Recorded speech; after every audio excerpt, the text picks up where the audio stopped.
Indeks harga saham gabungan atau IHSG berakhir menghijau pada penutupan perdagangan sesi kedua Rabu 23 April 2025. Indeks menguat 96,11 poin atau 1,47% ke posisi 6.634. Dalam perdagangan sesi kedua ada 412 saham naik harga, 193 saham turun harga, dan 201 harga saham tidak bergerak.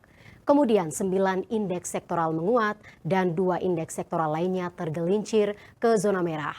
Indeks sektoral dengan kenaikan terbesar terjadi pada properti yang naik 2,45%, sektor kesehatan naik 2,22%, dan sektor keuangan naik 1,171%. Sedangkan indeks sektoral yang melemah terjadi pada barang baku yang turun 1,56% dan sektor teknologi yang turun 0,003%. IHSG hari ini dan indeks saham Asia menguat serentak yang didorong dengan komentar Presiden Amerika Serikat Donald Trump yang tidak akan menyingkirkan gubernur The Fed. Kemudian sikap Trump yang mulai melunak terhadap China juga menjadi pendongkrak IHSG.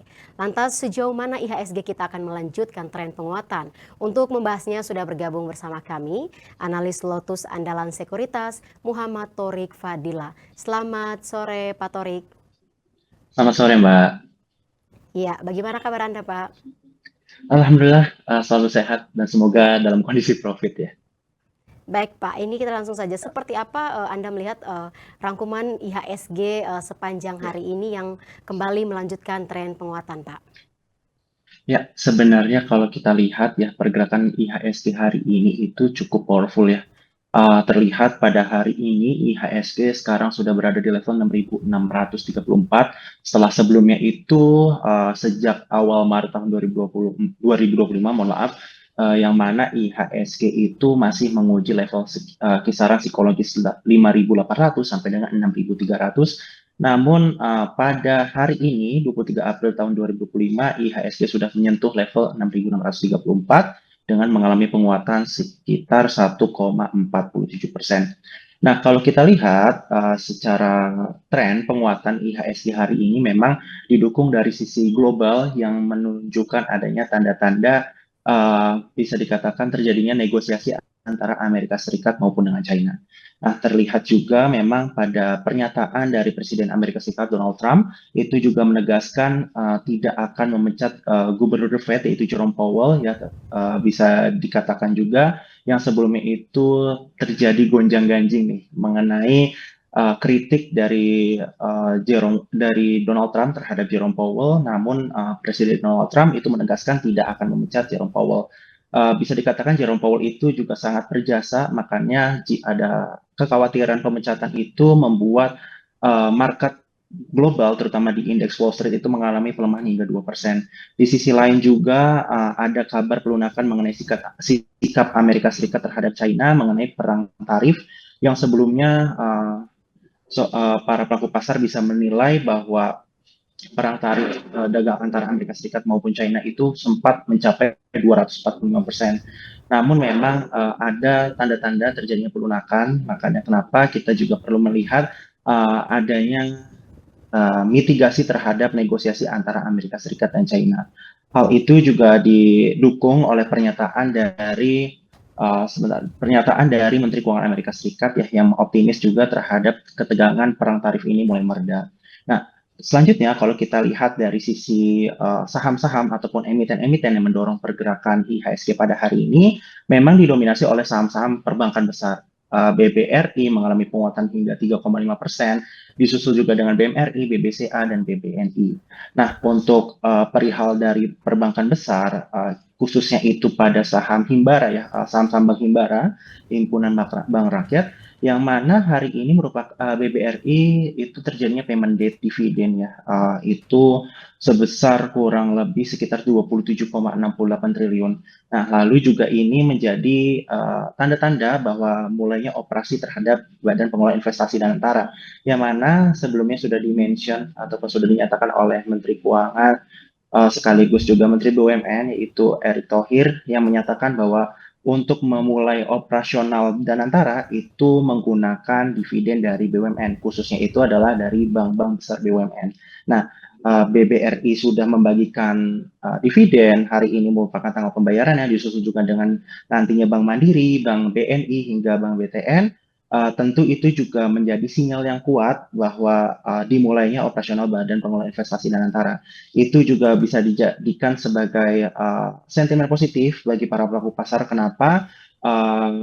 Bisa dikatakan bahwa Danantara itu juga bisa dikatakan sebagai liquidity provider ya, itu digadang-gadang, tentunya itu juga menjadi daya tarik terhadap pasar modal di Indonesia. Lalu kalau kita lihat juga pada saham PANI mengalami penguatan 15,38%, yang mana ini merupakan spekulasi karena emiten milik Aguan Group sekaligus Anthony Salim ini sebenarnya ingin melakukan rapat umum pemegang saham tahunan ya pada tanggal 15 Mei mendatang. Salah satunya itu adalah pembahasan mengenai laporan keuangan, laporan kinerja, hingga laba bersih perusahaan.